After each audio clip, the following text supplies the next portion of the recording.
ഞാൻ നേരത്തെ പറഞ്ഞ പാട്ടില്ലേ, ഹരിശ്രീതൻ മുത്തുകൾ വിരൽ പൂവിൽ വിടർത്തിയ ഗുരുവിന്റെ ശ്രീപദങ്ങൾ വണങ്ങി ശിരസിൽ ഇരുമുടിക്കെട്ടുകളും താങ്ങി 18-ാം പടി കേറി ഭഗവാനെ തൊഴുമ്പോ അവിടെ എന്താ എഴുതി വെച്ച? അവിടെ എഴുതി വെച്ചത് തത്വമസീന. ശബരിമലയിൽ എഴുതി വെച്ചിരിക്കുന്നത് തത്വമസീന. തത്ത് എന്ന് പറഞ്ഞാൽ അതാണ്. ഏത്? നീ അന്വേഷിച്ച് വന്നത്. ത്വം എന്ന് പറഞ്ഞാൽ നീയാണ്. അസി ആകുന്നു, അത് നീയാകുന്നു.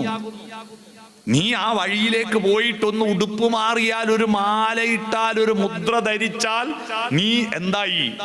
നീ സ്വാമിയായി. പിന്നെ അവരെ വിളിക്കുക സ്വാമി എന്നാണ്, അയ്യപ്പ എന്നാണ്.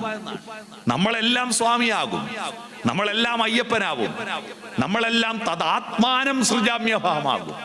നമ്മുടെ ആത്മശക്തി ദൈവശക്തിയായി ഉയർന്നു വരും.